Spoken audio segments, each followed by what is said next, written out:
Assalamualaikum warahmatullahi wabarakatuh. Dan syukurillah, salatu wassalamu ala rasulillah, la hawla wa la quwata illa billah, amma ba'du. Baik, mahasiswa-mahasiswa sekalian, Alhamdulillah pada hari ini kita dapat dipertemukan kembali, yaitu pada perkuliahan, ya, mata kuliah ilmu lughah anapsi atau psikolinguistik.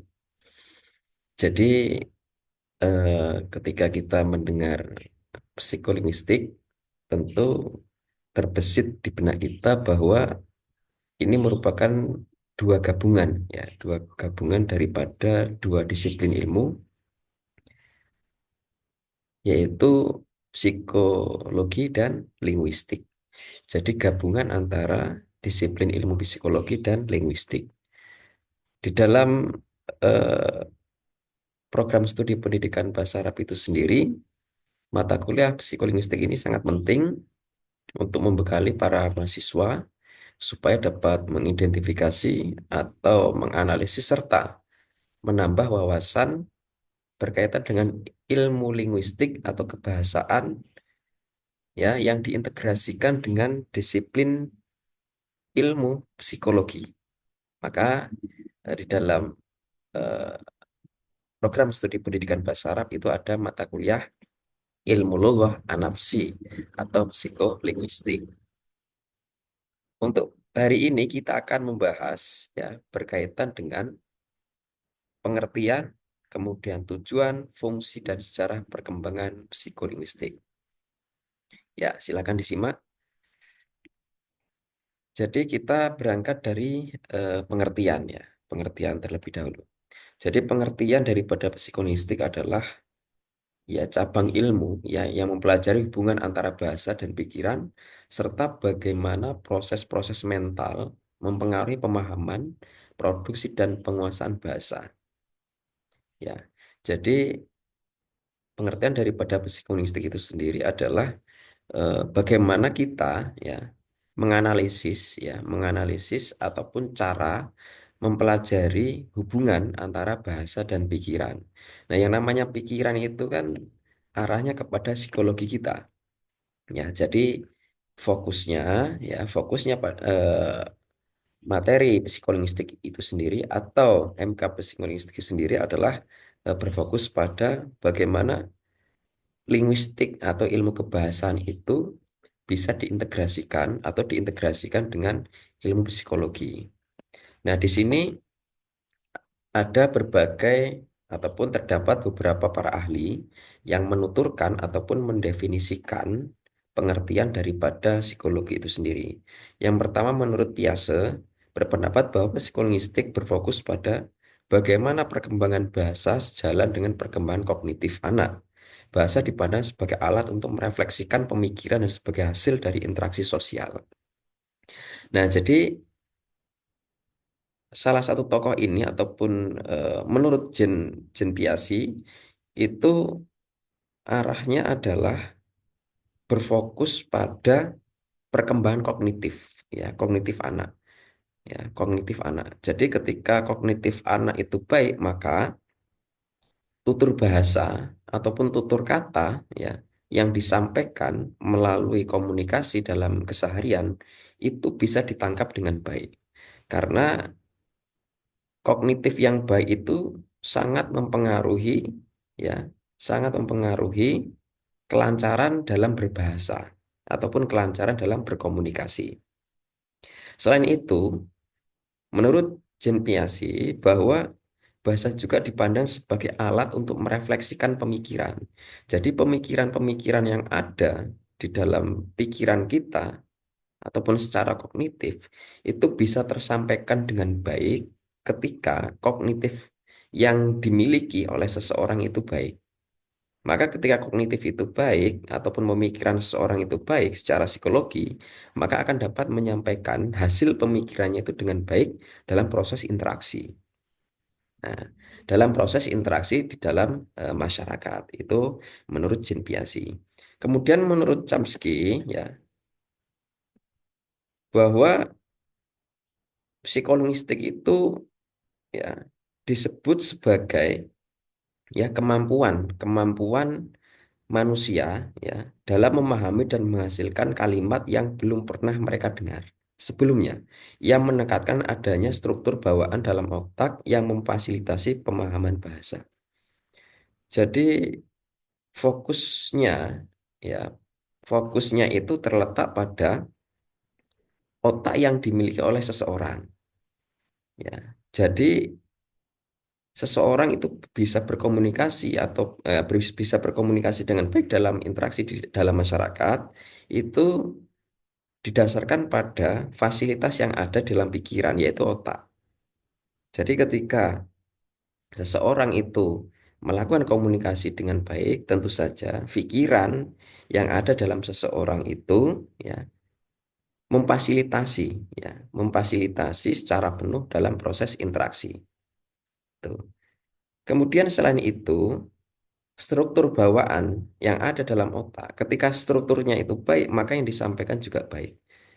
Atau yang disampaikan melalui komunikasi lisan atau komunikasi bahasa seseorang kepada orang lain itu baik.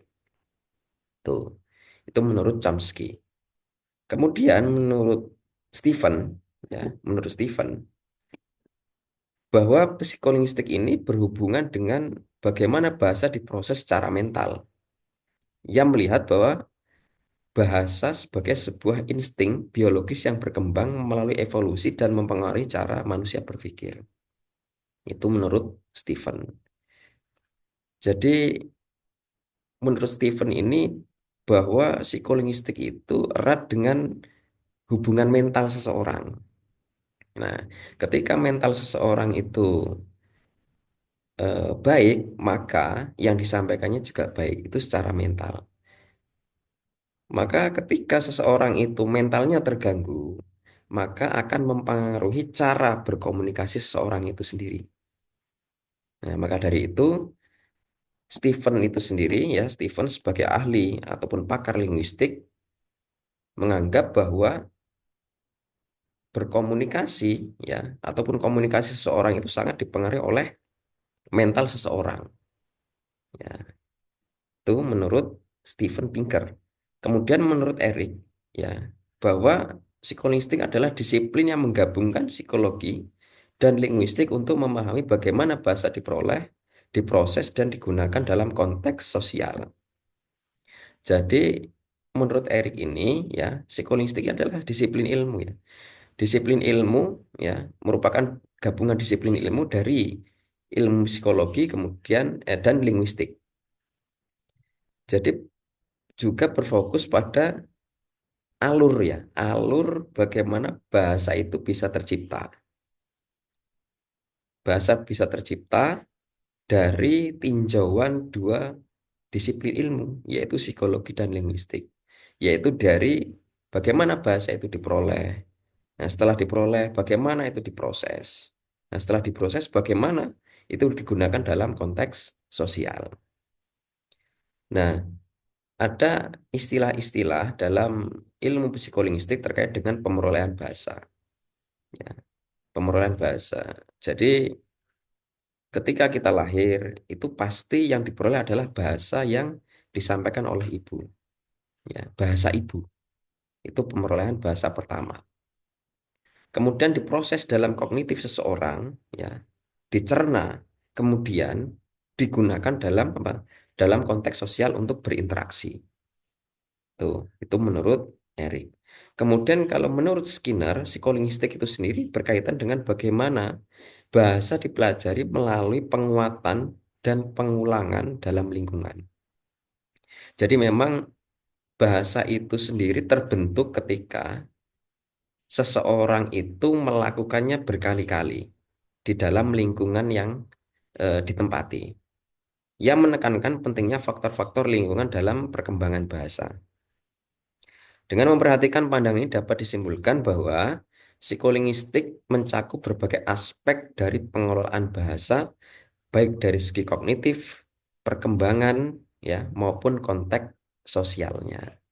Ya, pada intinya dari berbagai pendapat para tokoh ahli psikolinguistik bahwa psikolinguistik itu sendiri adalah dua gabungan, ya, dua gabungan disiplin ilmu yaitu psikologi dan linguistik. Bagaimana dengan menggunakan dua disiplin ilmu itu kemudian direfleksikan pada analisis manusia ketika berinteraksi, yaitu dari segi kognitifnya, kemudian kemampuan berpikir, kemudian mental seseorang, kemudian juga bagaimana cara seseorang itu memperoleh bahasa, sumbernya dari mana, kemudian diproses dan digunakan dalam berinteraksi di masyarakat. Itu pengertian daripada psikolinguistik. Baik, kita lanjutkan. Nah, setelah kita mengetahui ya definisi daripada psikolinguistik itu sendiri, jadi di sini ada tujuannya. Tujuan adanya psikolinguistik itu sendiri. Satu, memahami proses kognitif ya. Jadi salah satu tujuan utama psikolinguistik itu adalah memahami bagaimana otak manusia itu memproses bahasa ya. Jadi fasilitas terbaik seseorang ya ketika berkomunikasi itu tergantung pada pikirannya ya, tergantung pada otak manusia itu sendiri. Ketika otak seseorang itu normal, maka memproses bahasanya pun juga normal.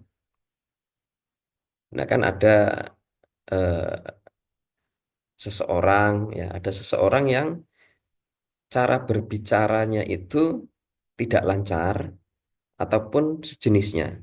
Nah, itu dikarenakan otak yang memproses ya bahasa itu tidak lancar juga. Nah, artinya di sini kemampuan seseorang dalam berkomunikasi itu sangat erat dengan kemampuan otak yang dimiliki oleh seseorang. Nah, ini juga termasuk studi tentang bagaimana orang membangun makna dari kalimat dan bagaimana mereka merespon bahasa yang diterima. Jadi bahasa itu kan sebenarnya dua arah, yang disampaikan kepada orang lain, kemudian merespon apa yang telah diterima atau yang didengar. Nah, ini. Jadi pertama itu tujuan psikolinguistik adalah memahami proses kognitif. Jadi bahasa itu memang dicerna ataupun diproses melalui otak yang dimiliki oleh manusia. Nah, kemudian yang kedua adalah mempelajari perolehan bahasa. Nah, jadi psikolinguistik ini juga mempelajari terkait dengan pemerolehan bahasa. Bagaimana anak-anak ataupun orang dewasa itu belajar bahasa, termasuk tahapan perkembangan yang dilalui dan faktor-faktor yang mempengaruhi bahasa. Pertama, manusia baru lahir itu pastinya bahasa yang diperoleh adalah bahasa ibu. Kemudian sebagai contoh, misalkan seseorang itu hidup di lingkungan suku Jawa ataupun suku Sunda ataupun suku Lampung, maka bahasa yang pertama kali diperoleh adalah bahasa kesukuan itu sendiri. Kemudian beranjak ya, misalkan anak tersebut telah masuk di lembaga pendidikan. Nah, mereka mendapatkan bahasa kedua. Apa itu bahasa kedua kalau kita kontekstualkan di negara kita, itu negara Indonesia, maka mereka mendapatkan bahasa kedua yaitu bahasa Indonesia. Itu bahasa Indonesia. Jadi bahasa yang didapatkan itu tentunya mengikuti proses ya, proses ya, proses yang terdapat di lembaga pendidikan tersebut. Kemudian tidak hanya bahasa Indonesia, akan tapi eh, peserta didik tersebut ataupun anak tersebut itu mendapatkan bahasa asing. Nah, bisa bahasa Arab ataupun bahasa Inggris. Artinya, psikolinguistik juga sangat erat kaitannya dengan bagaimana seseorang itu mendapatkan bahasa ataupun pemerolehan bahasa. Nah, tentunya di sini berfokus pada perkembangan yang dilalui dan faktor-faktor yang mempengaruhi bahasa itu sendiri. Kemudian tujuan selanjutnya yaitu meneliti gangguan bahasa.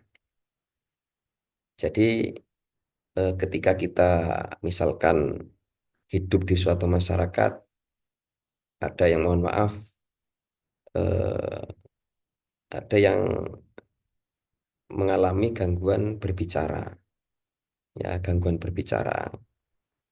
Nah, jadi psikolinguistik itu sendiri juga hadir ya sebagai disiplin ilmu untuk menganalisis, untuk meneliti ya gangguan bahasa dan bagaimana mereka ya mempengaruhi kemampuan komunikasi individu. Nah, ini menjadi topik yang menarik bagi psikolinguistik ketika membahas gangguan bahasa.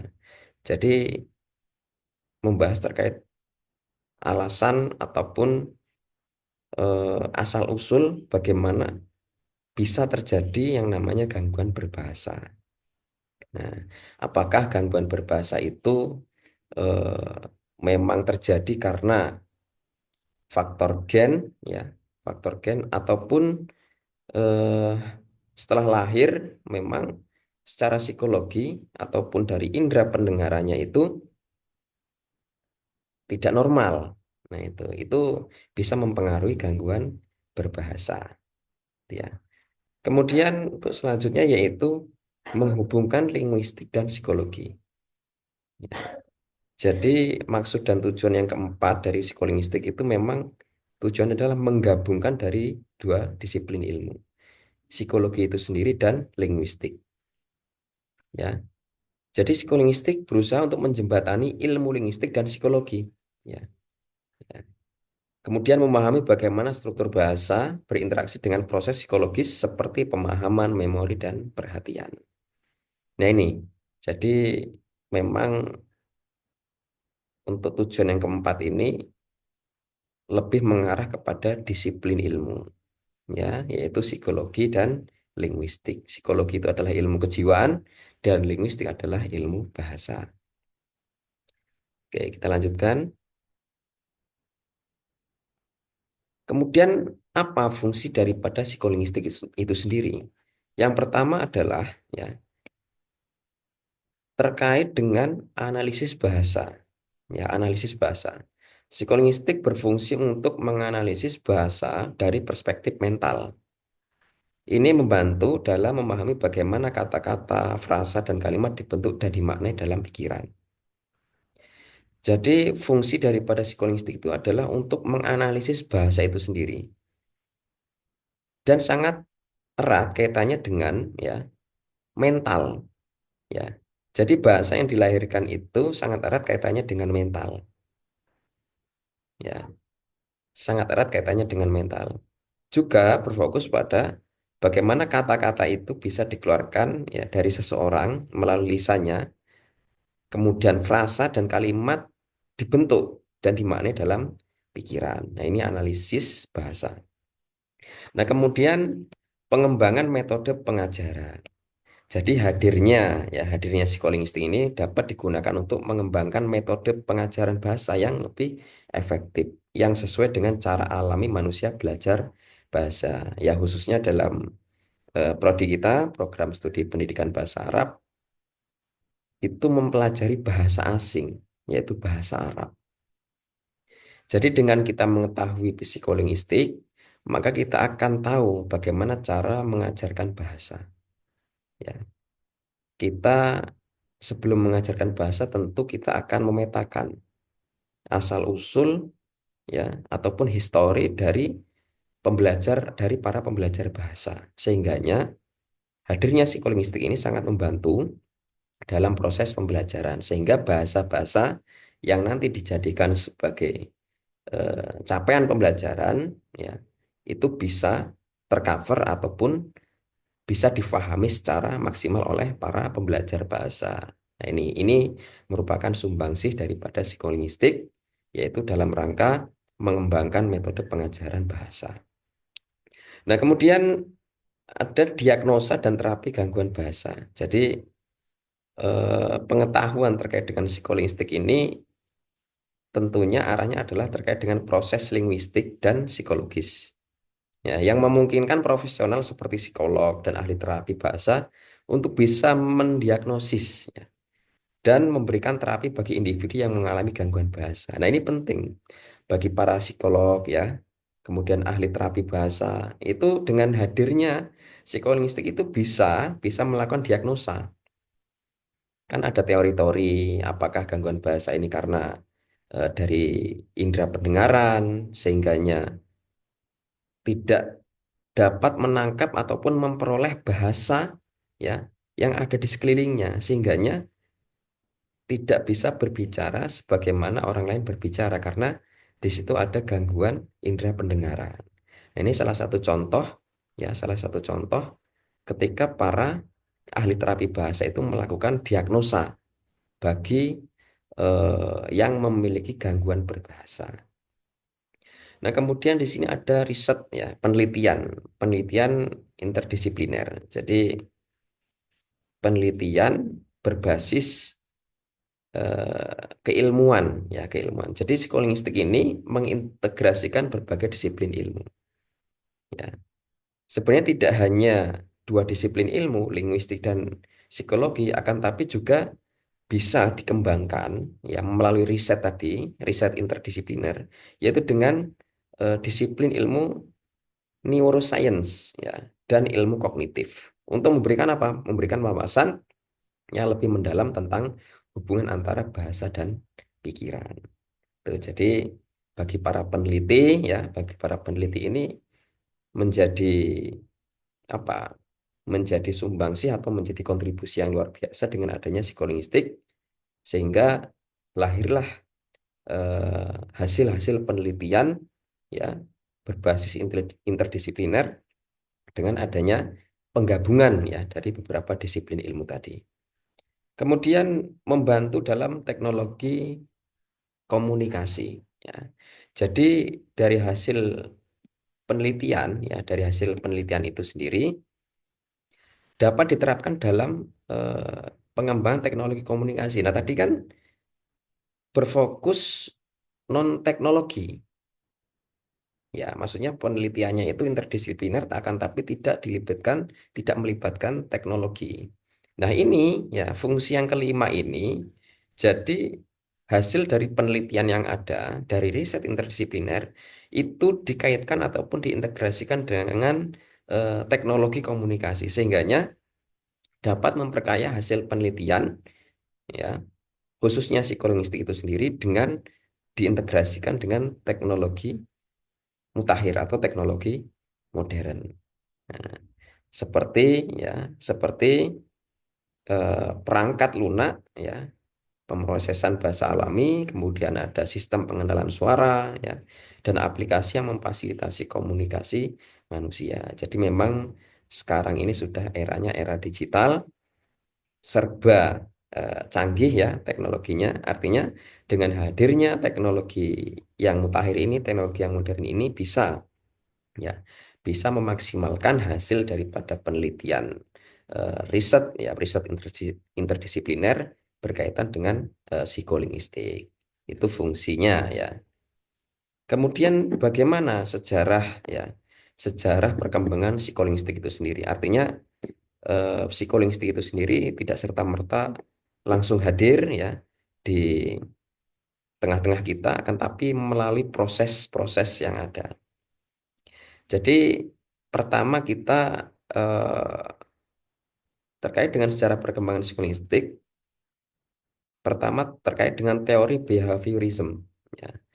Nah, pada awal abad ke-20 ya, teori ini dijadikan sebagai pendekatan yang dominan ya dalam psikologi. Ya, dalam psikologi kemudian eh, Skinner dalam teorinya itu mengemukakan bahwa akuisisi bahasa dapat dijelaskan melalui penguatan dan pembelajaran asosiasi. Jadi berangkatnya psikolinguistik ini ya menekankan pada faktor lingkungan dalam belajar bahasa. Ya pengalaman ya artinya bahasa itu lahir itu karena faktor lingkungan. Ya faktor lingkungan dalam belajar bahasa. Jadi lingkungan itu bisa dijadikan sebagai tempat belajar bahasa bagi seseorang. Nah, itu pada abad 20 sesuai dengan teori behaviorism. Kemudian setelah teori behaviorism ini muncul lagi revolusi kognitif ya sekitar tahun 50-an sampai 60-an ya. Munculnya teori kognitif yang menekankan pada proses mental ya.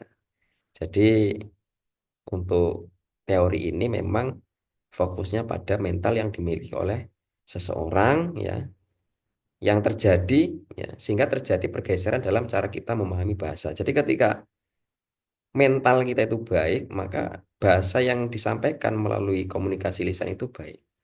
Ketika mental itu terganggu, maka sangat mempengaruhi seseorang dalam menyampaikan bahasanya atau bahasa lisan. Tuh. Kemudian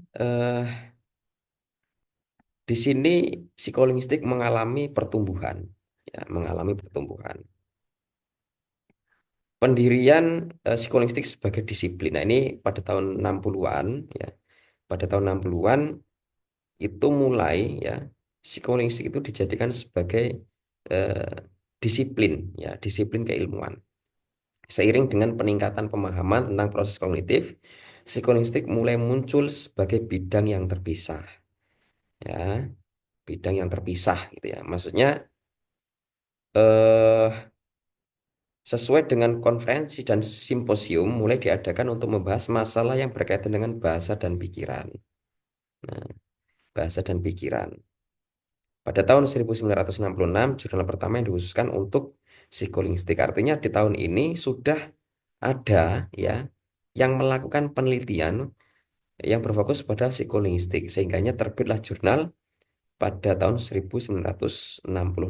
Jurnal of Psycholinguistic Research. Nah, itu. Kemudian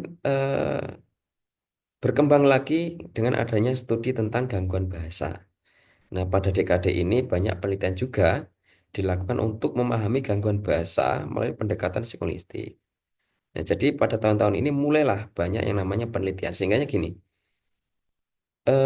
psikolinguistik ini bisa berkembang itu karena ahli ya, para ahli ataupun tokoh itu memang menghidupkan yang namanya penelitian. Sehingga teman-teman sekalian ketika ingin mengembangkan suatu ilmu ya yang diintegrasikan dengan ilmu-ilmu yang lain itu dijembatani oleh adanya penelitian. Jadi semakin banyak penelitian maka ilmu itu akan semakin berkembang. Nah, seperti halnya psikolinguistik yang kita pelajari pada hari ini. Nah, kemudian setelah psikolinguistik ini mengalami pertumbuhan, berkembang lagi menjadi modernisasi dan perspektif baru. Ya, yaitu dengan adanya neuroscience kognitif. Jadi pada era ini atau era 90-an itu erat kaitannya dengan teknologi ya teknologi. Jadi dari hasil penelitian sebelumnya itu dikaitkan ataupun diintegrasikan dengan teknologi yang hadir pada waktu itu. Nah, sehingganya lahirlah yang namanya seperti mesin scanning ya, scanning otak maksudnya, scanning otak untuk mendeteksi berbagai macam gangguan berbahasa seseorang. Nah, ini ya fungsinya penelitian itu seperti ini. Jadi ketika ilmu itu ingin cepat berkembang, maka harus dilakukan yang namanya penelitian. Nah, juga sebagai studi multimodal dan interdisipliner. Nah, pada saat ini psikolinguistik berfungsi untuk mengintegrasikan berbagai disiplin ilmu, ya. Nah, termasuk ilmu kognitif, neurolinguistik, dan ilmu komputer. Nah, penelitian tentang pemrosesan bahasa alami dalam kecerdasan buatan juga menjadi bagian dari ruang lingkup psikolinguistik modern. Jadi, pada studi multimodal dan interdisipliner ini sudah masuk pada psikolinguistik modern. Jadi, sudah tidak hanya membahas dua disiplin ilmu, yaitu psikologi dan linguistik, tapi dikembangkan lebih luas, ya. Contohnya yaitu diintegrasikan dengan neuroscience ya neuroscience kemudian teknologi seperti itu. Kemudian eh, selanjutnya adalah penerapan dalam teknologi. Jadi beberapa konsep yang lahir atau sejarah yang lahir dari psikolinguistik itu sendiri ya. penerapan konsep-konsep psikolinguistik dalam teknologi semakin meluas ya.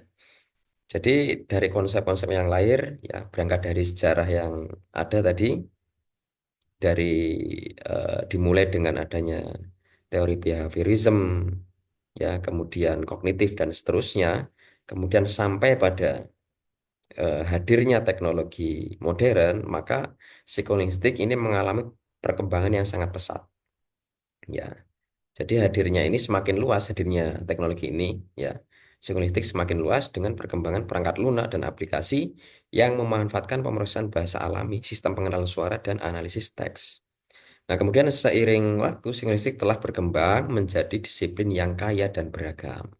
Nah, ini adalah imbas ataupun akibat daripada penelitian yang dilakukan oleh para tokoh ataupun para ahli di bidang psikolinguistik dengan fokus pada pemahaman kompleksitas hubungan antara bahasa dan proses mental. Ya, itu. Kemudian mencerminkan kemajuan baik dalam teori maupun praktik serta batasan-batasan yang terus diperluas antara linguistik, psikologi dan ilmu lainnya. Nah, inilah sejarah ya, sejarah perkembangan daripada psikolinguistik. Tuh. Nah,